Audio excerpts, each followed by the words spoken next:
Are you someone with an entrepreneurial spirit but don't really know how to channel that energy, ambition, and drive? If so, I have a feeling this inspirational story will show you exactly what you need to do to create the life and business that you deserve. Coming up.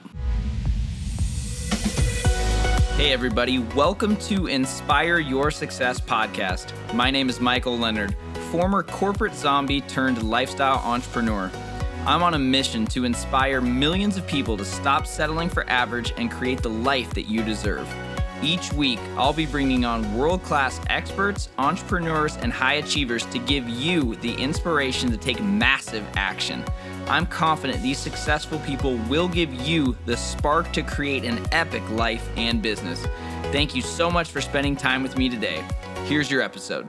Hey, welcome back to Inspire Your Success. As always, I appreciate you being here with me today. Again, this is your host, Michael Leonard, and today is one of the Inspirational Wednesday episodes where I bring on an entrepreneur who has really taken a risk, bet on themselves, and it has paid off greatly. And today's guest is someone that I think will really inspire your success. The guest for you today is Casey Zeman, and Casey is an inspirational entrepreneur.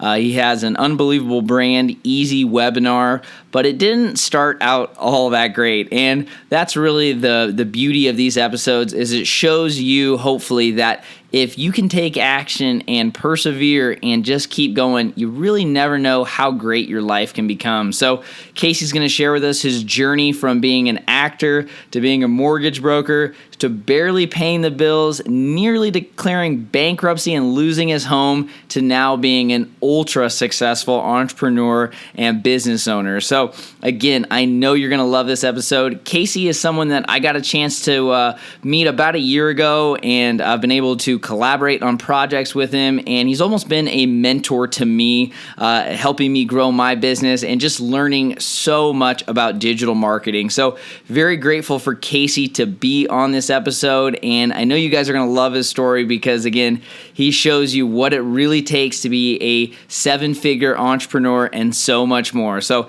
enjoy this episode. All right, Casey, thanks again for being here with me today. Michael, it's my pleasure to be here, man. I'm excited to talk to you.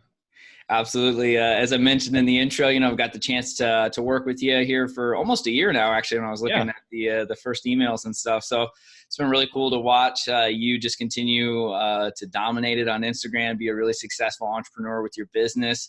And so I want to kind of start there because a lot of times I feel like we always see the after, and you're obviously impacting, you're doing a ton of great work, your product, your business, everything. Can we go back in time to when you were an actor? I think this is a cool story to kind of transition to where you became the entrepreneur that you are today. Yeah, I mean, so actors are basically entrepreneurs, right? They're people that they have a goal for something else where they are in charge of they're not doing the 9-to-5, they're not doing the corporate world. And so that was my vision for myself. But the more I did acting, I felt like I kept getting put into these boxes of, hey, this is what your type is, and this is what your role should be, and things like that. And then I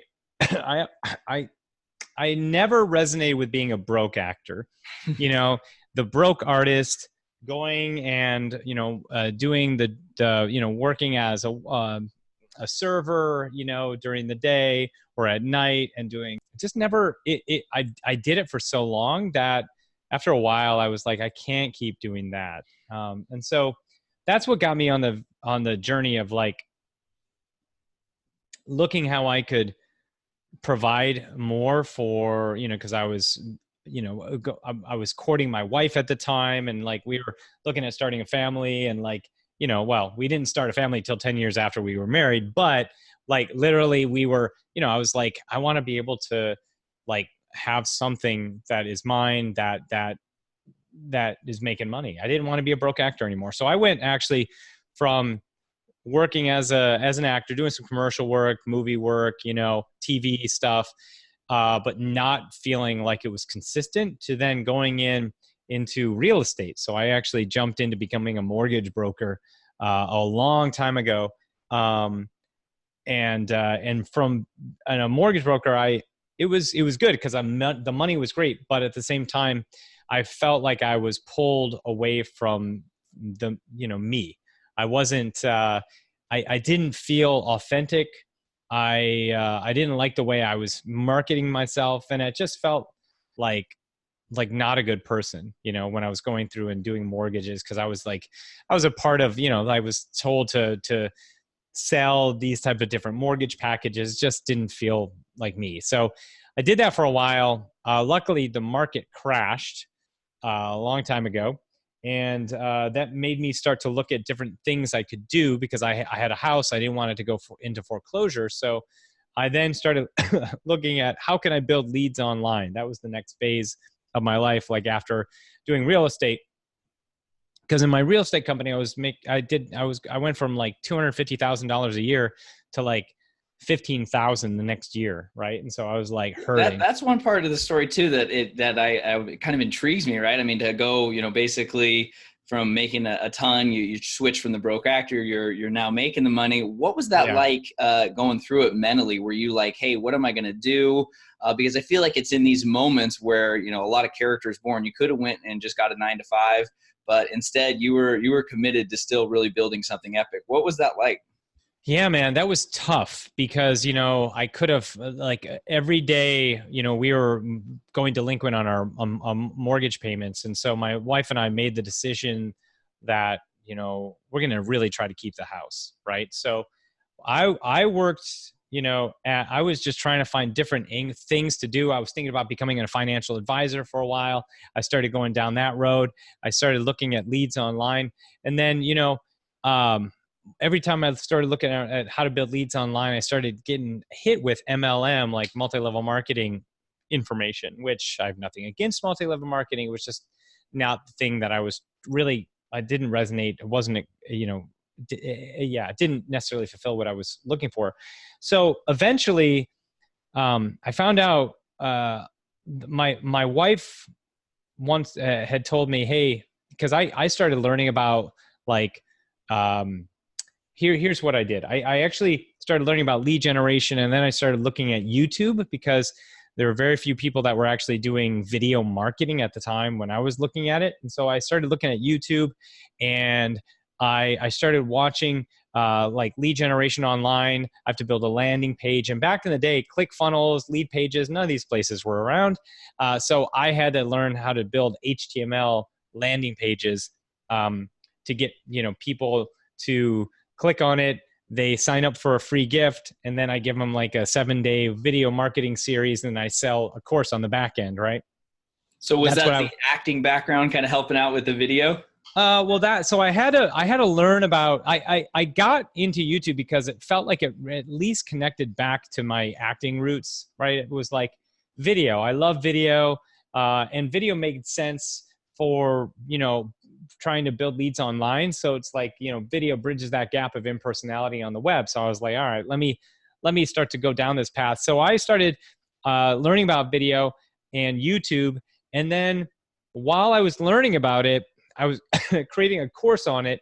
But while I was also creating a course, I wasn't making any money. So I went and began to do consulting work for people, clients, individual one-on-one clients. I started doing more work like where I was a video marketing expert for them, right? So I did that.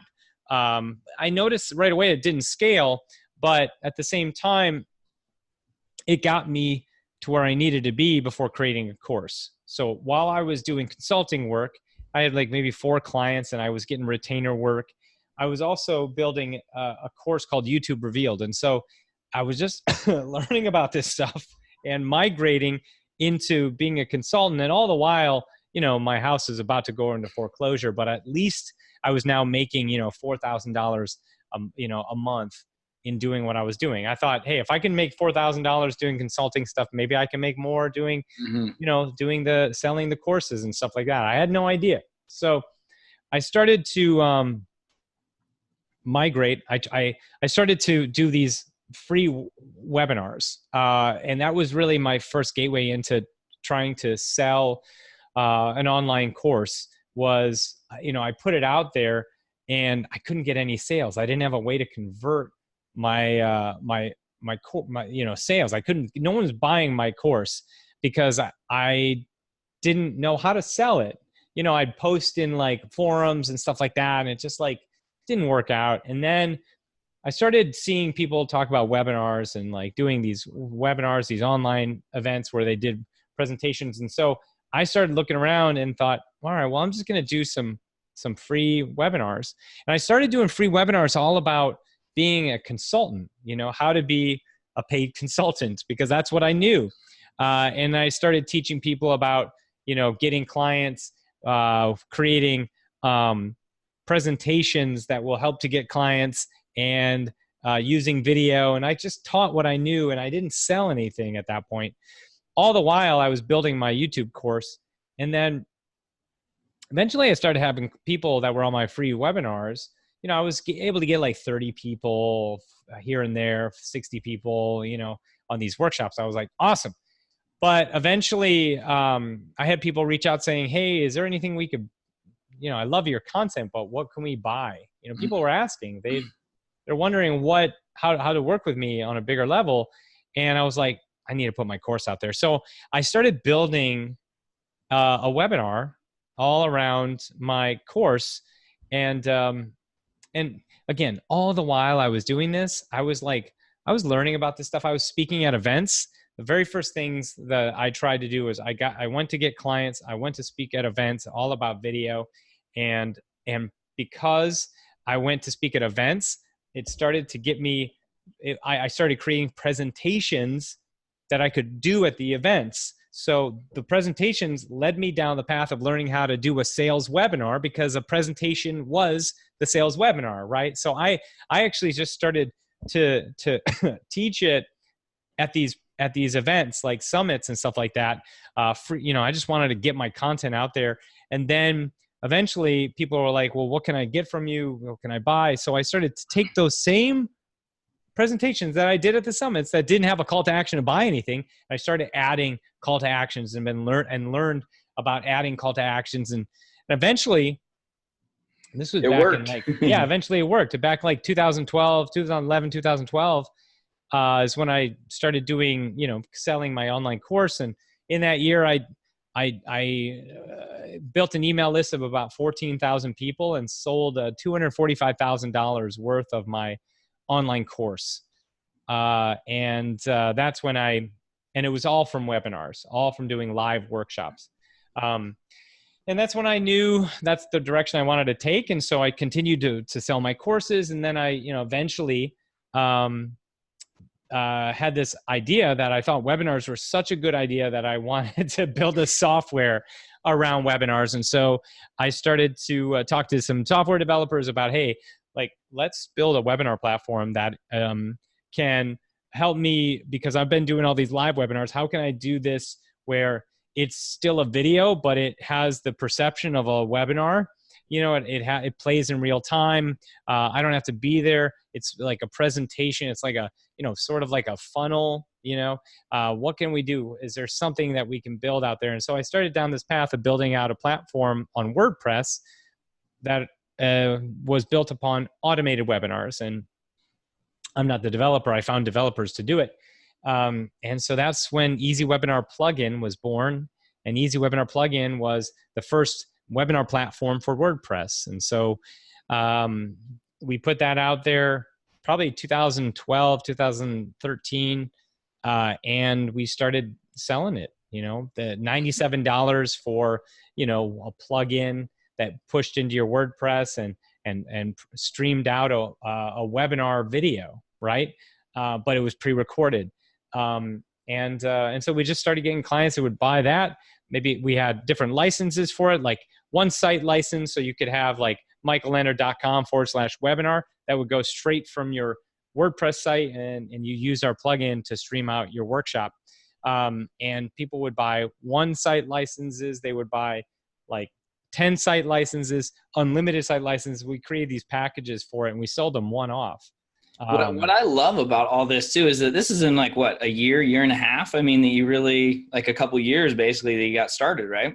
Yeah. I mean, it's what I did was everything I made, I just reinvested it back into trying to create this software. Mm-hmm. And if you ask me now, I know so much now that so much more now than I knew then. I didn't know anything then. I went completely the wrong way with like starting to build software. Yeah, just like all the things that you could do wrong, I did wrong. But the all said and done, I was still able to create a successful software. Even just really being terrible at doing it. Two things that stick out to me though is that, I mean, you like you said, the mortgage was like on the line here, right? I mean, you had to make this work, and it seemed like the bridges got burned for you, right? You didn't even do it. But what I love is that you were super tenacious and you just took action. I mean, even though you didn't know what software company was, you're like hiring somebody that was. It seems like those are two things that really stand out to me. Do you think those are two qualities that really, like, you've obviously worked with a lot of entrepreneurs and coaches and course creators. Do you think those are some of the things that you see in very successful 6 and 7 figure ones as well? The one thing I would say is that you have to have faith and take bold risks. And especially early on, you have to take, it's funny because like now I take fewer risks because I have a whole team that is with me, and anything I do we try to collaborate on, hey, is that the right decision to make on hiring this person or hiring this team or going that route? But as a solopreneur or someone who's like doing this and starting on their business on their own, like being able to take bold risks and invest back, like you're already uncomfortable, like, you know what I'm saying? Like if you're already uncomfortable because you don't have enough money, then you should just continue to spend it on semi-risky things to be able to achieve bigger results, right? And what's funny is when you start having money, you take fewer risks. Mm-hmm. It's really an interesting thing. But what really changes for people is when they take leaps of faith that are scary. And so I took a leap of faith. I took a leap of faith that was kind of scary. And it was not easy. And it was not, it was, I was like, man, did I make the right decision here? I went through all these emotions. Remember, I had to borrow $5,000 from my dad at one point while I was trying to build this business to buy a laptop computer. So I borrowed $5,000 from my mom and dad. They both give me like $2,500. And part of that went to, paying for a developer. And part of that went to, because actually, no, that didn't go to paying a developer. Sorry, I'm getting my timelines confused. Oh, it's okay. That went to buying a computer, which then allowed me to go get clients. So I started getting clients, and then I started to build my course. After I built my course and started selling, oftentimes people just go with that. They're like, hey man, I'm selling my course. I'm going to just go. Mm-hmm. But I was like, I want something that was a bit more tangible. I don't know what it is. I didn't want just a course. So I went and built software, but the course paid for the software. Right. So for solopreneurs too, then, I mean, it sounds like you're, a lot of people are my listeners are just getting started, or they're thinking about it, or they might be like overworked, right? We're always in this like hustle mentality. Yeah. And I'm quickly figuring out, after working with people like you and other entrepreneurs and different masterminds and things, that you need to outsource and do more things. And kind of like you said, I mean, basically it's a bit of a risk, but it's something that can pay off big in the end, and it can help you focus. So is that kind of where webinars come in, or is there anything else you think that people can, really invest in, whether it's a certain person, whether it's a virtual assistant or an assistant? Have you found one team member to really help you out and kind of clear some of your time for you? Well, for me personally, first off, webinars were the only way I was able to sell. Um, and so for me, that was the number one thing was to find a tool that would actually work so I could sell my courses and programs. And it was a webinar software. And then after that, you know, my first hire was developers. Those were my first hire. My second hire was a support person to come in to help me. Now, if you were just starting out, I would say, depending on what you're doing, you want to get a virtual assistant, right? Find somebody who can help you with building this business. I never went this route. I never went like, went and found, I did all my hiring on what was called Odesk at the time. Right. And now it's called Upwork. And that would be a place where you could find an assistant. You could even find really good people that are inexpensive. Like we've just been hiring some quality people from the Philippines for really reasonable monthly costs, right? Yeah, I just started the online jobs.ph myself for some stuff, and it's been very helpful. Yeah. Oh yeah. So I mean, that's what I would suggest, if going down that path, so that you can have people that are helping you out with that. Yeah. And the other thing is, like, I needed people that would also build out web pages for me. So yeah, man, I'm getting my timelines confused, because when I was doing my online courses, I hired a guy who was good at building web pages and hooking up email stuff and doing copy. So I had this kind of assistant who was doing some of that stuff. And Sounds then like a Swiss Army knife.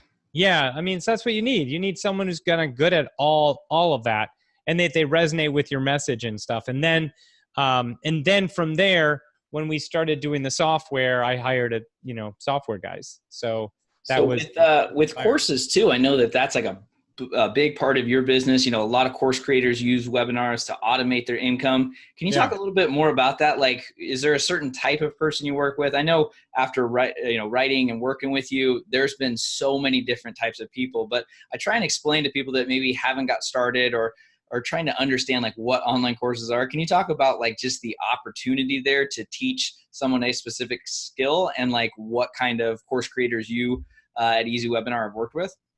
We've worked with every kind of course creator there is. It's just information. Information, like the business of providing information is $1 billion industry. So if you are an expert at something, then you can take that expertise and put it online for people to experience. I talk to coaches, consultants, experts who are really good at what they do. Maybe they're doing one-on-one coaching, consulting, but they're still held to their own time and bandwidth, and they're still being paid on an hourly basis. What I oftentimes try to encourage those people to do is figure out a way that you can create a course around your expertise. And a course is just a consumable, step-by-step type of program online that someone can go through and get similar results as they would if they talk to you one-on-one, right? And that's what a course is all about. I mean, a course should be able to get someone from problem to solution, right? There are so many different types of courses where they're just literally courses that are 30-day a video a day that will teach on a specific topic.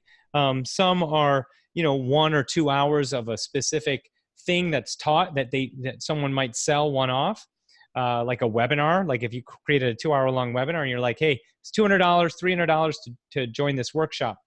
And people sell that all day long. They sell these just individual workshops. That's another way. Some people will go even higher and say, hey, this program's $2,000 to $5,000. It's an online course where you consume video content on your own. You go at your own speed, right? At your own pace. You can go in anytime, access all these videos at any moment in time. But also I do a weekly coaching. So people come in and I coach on a group coaching scenario where 10, 20 people can come into a similar experience like this, or EasyWebinar, or whatever webinar platform you're using. And they can, and you can teach them something. And that including an online sort of education portal where they can come and watch videos and download PDFs and things like that.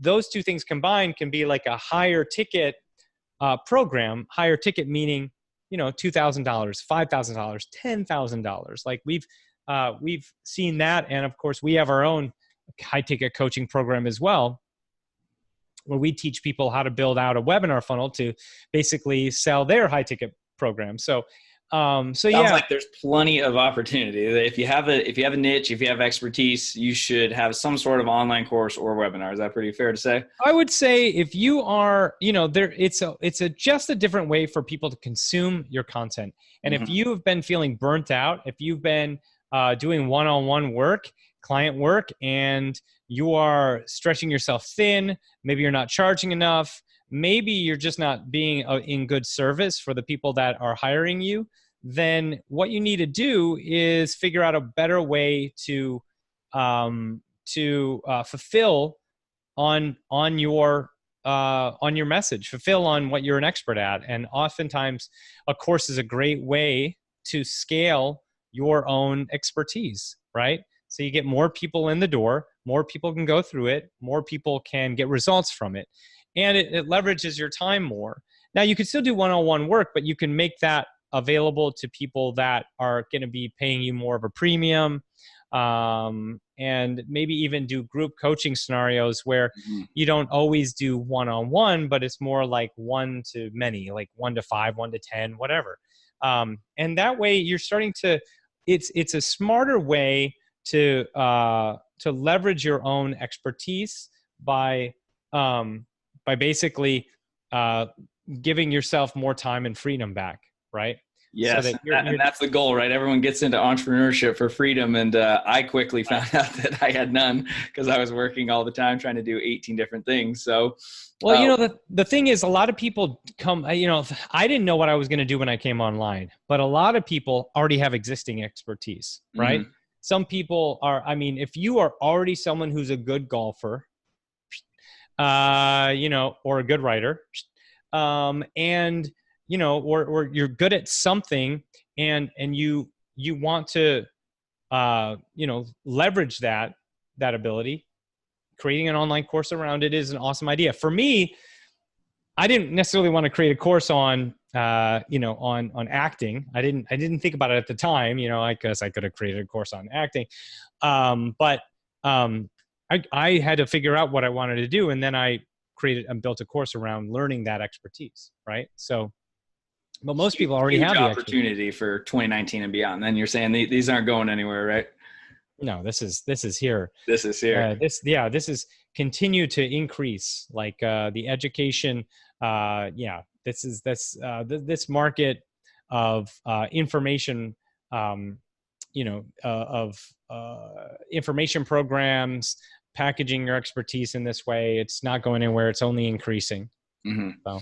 Yeah. And kind of with that education theme too, I guess, you've done a lot. Obviously you went from actor to real estate to YouTuber to webinar to now having a webinar company. You've obviously done a lot, and scaling to what you've been able to do obviously is more than just a webinar, right? You had to have some shifts in your mindset and continually to educate yourself. And, just working with you for a year, I know you're very invested in like masterminds and different things. Can you talk about kind of some of those successful habits that entrepreneurs that you work with have in their own lives, and maybe stuff that people could start doing in their own business or life today? Yeah. I think that, when it comes to growth, the things that you're like, I'm a very neurotic person, and I adapted habits that didn't necessarily lend themselves to growth in my company, right? For growing, I had to step outside myself to be able to grow when I needed to, right? And so I had to do a lot of uncomfortable things. And that really is what I think it takes. It takes being uncomfortable. It takes allowing yourself to feel uncomfortable and risky and things that are that feel almost foreign to you, and to create and keep that going, because that really is what can take you from, you know, four figures to five figures to five figures to six figures to six figures to seven figures. And you can't stop there. You have to keep going. You have to still even take risks. And a lot of people that are, you know, enter into making, you know, seven figures, $1 million plus, they also get into a habit of being comfortable and sitting back, where they also need to jump out, because getting from 1 million to 10 million, that takes that same energy that was at the five figures to six figures realm, right? Mm-hmm. But a lot of people slow down instead of ramp up because they're getting comfortable, and there's more to lose. Zone, right? Yeah, exactly. Right. Like you said, you don't take as much risk sometimes. Yeah, more to lose. Exactly. But when you're at the beginning of your business and career, you make bigger risks. You know, take bigger risks, because it's going to, you know, it's going to give you a bigger output by doing it. What's the best investment you'd say that you made in yourself that's really like paid off now? You're looking back maybe a year or 5 years ago. Anything specific stand out for you? The best investment. I mean, I think one of the best investments I ever did was I invested in a mentor in the beginning of my business venturing career, when I just followed what the mentor said. And the mentor, they told me, you know, hey, if you're going to want to build your business up, these are the pieces that you need. And so I followed their direction, even when I didn't feel 100% confident with the output. You know, I'm like, it was faith-based, as I said, but I think the idea is find someone who is farther along than you, that you want to be like, and follow them, be in their program, buy their stuff, and have a little bit of blind faith. Okay. That's really what it's going to be. And for me, you know, that was what helped. And then on top of focusing on my own personal development, trying to rewire my own habits, right? Bad habits, or, you know, or just trying to stay positive. Like, and then throughout the years, it's always been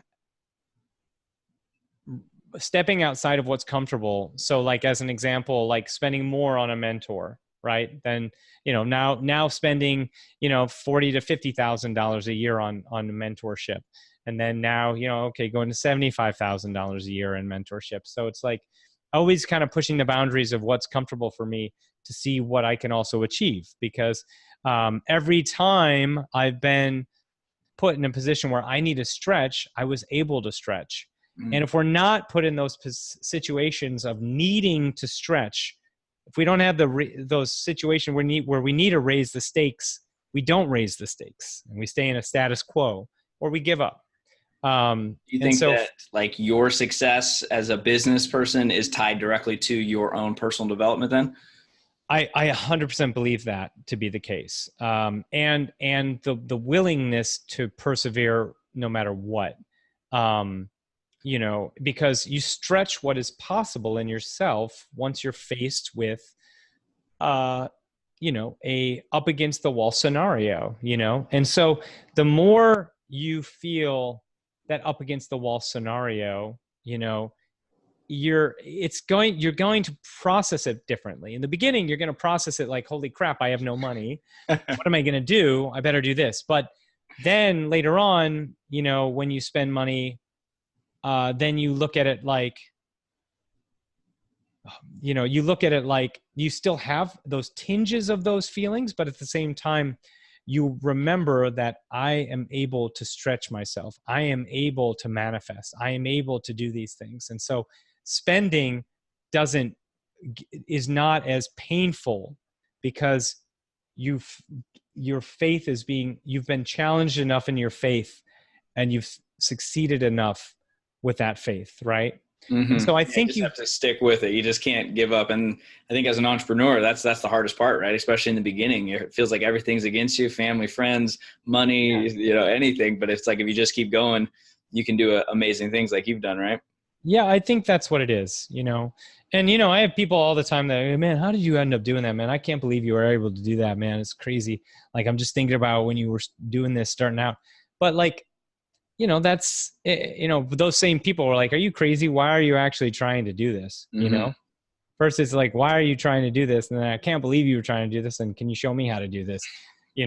So I think you just have to stay. If you are the person that automatically is jumping to, I can do this, if they did it, I can do it, then that's the first step, right? Believing that anybody can do it, and if these people can do it, like for me, I'm an idiot. So if an idiot can do it, you can do it. All right. If someone, I don't know about that. I've seen and been with you about a year, but I mean, I'm telling you that there are smart people in the world.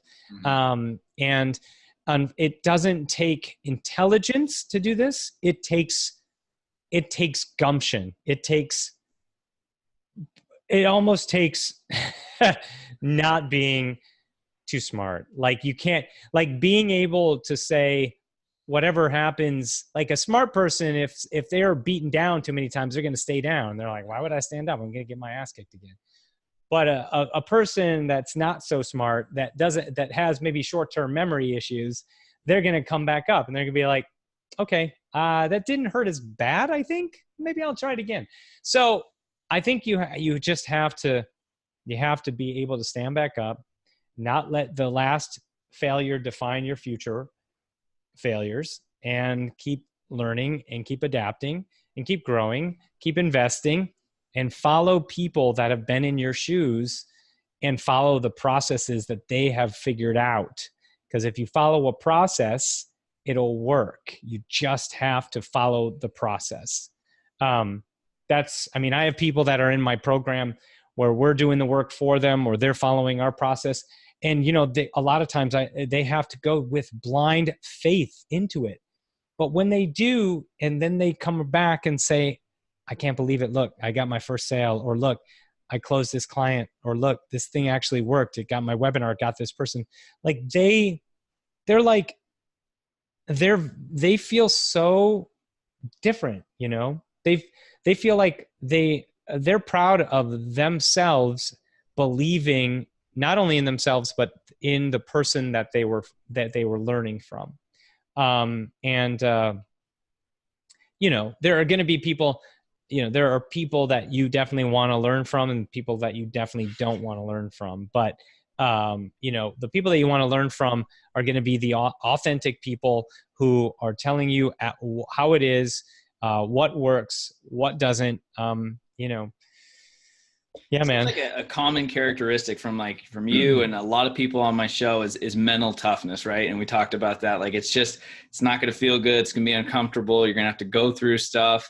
Yeah. I'm curious if you have adopted any principles or like daily success habits, whether it's meditation or hypnotherapy or journaling or anything that you have found that's really helped you out. Because again, it's, you were going through a lot at the beginning, and now you've really came out on the other side, an ultra successful entrepreneur. So always love to kind of pick the daily success habits or anything that's worked for you. I do a lot of walking, but that's because I have a dog. And so that dog requires me to do walking. But to be honest with you, for me, I need to go to the gym. I need to be active. I need to stay active. I don't know. I try to think about, if I have this like really deep regiment of habits. I like my habits when I can be in my habit, but I have 3 kids, all under 5. So my habit has really changed drastically because it's not as easy as it used to be.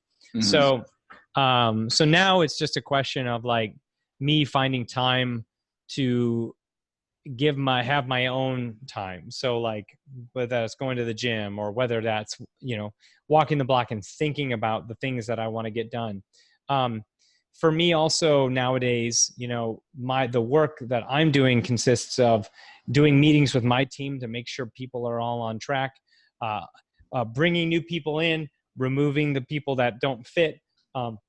So right now that's most of my day is basically perfecting the flow, perfecting the process. But in terms of like, I don't do any journaling. But I think a lot of it is like, I think a lot, I take notes on my phone, and maybe I'll shoot a video. And sometimes those videos help me to center where my direction is. Yeah, Right? it seems like one thing I love about you is you're always trying to get better. It seems like, you had that course business, but you still wanted a webinar company, and now you have the webinar company, but you, again, want to keep scaling and impacting more people. And that seems to be a pretty common trend among successful people that I've been able to have on the show and just read about. So hopefully people can just take that as just don't get complacent, right? Don't get complacent. And I wish I had success habits to give you, man. I mean, hey, no, everyone's different. So that's the beauty of it, because if it was as simple as that, I think that's the thing is, people will go to the Tony Robbins and I'm like, oh man, I got to wake up. I got to jump in the cold tank. I got to do this and then I'll be successful. It's like, no, that's not really how it works. Like they can all help, but you have to be clear on your goal. You have to have the right attitude, but it's really just about developing your mind for success. So that way you can keep going, because if you're trying to do anything great, whether you're trying to be Elon and put something on Mars, or you're trying to build a business, right? You're going to have to go through the same stuff. So, yeah. And you want to get clear on your vision, like a lot of companies don't have that clarity. I mean, for a long time, we didn't have that clarity. So you want to have clarity on your mission. And every day you want to remind yourself of that mission, and you want to remind your team of that mission, and everything should be in the direction of that mission, right? Decisions made, et cetera, et cetera. So that takes you just having to also recenter that idea all the time with every conversation you have, because there's many opportunities that are going to come your way. Hey, you can work with this person or that person. And many times I drifted outside what I wanted to do. So I would build partnerships with people that I didn't feel comfortable with, and it would pull me away in certain ways. But then, I'd learn, come back into this area, right? So just try to stay firm with also who you are and what you want. That's another thing I would say. Yeah, no, it's easy to have that shiny object and, always want the next best thing. So I'm glad you mentioned that. Yeah. It's not always, money should not always be the deciding factor. Because, what might look like a lot of money now might be small compared to what the opportunity is if you stay on your vision, So, well said. Yeah.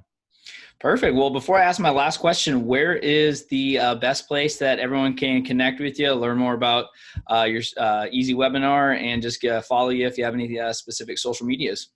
Well, you can go to Instagram, and at Casey Zeman is Instagram. I do some stories on there and post content.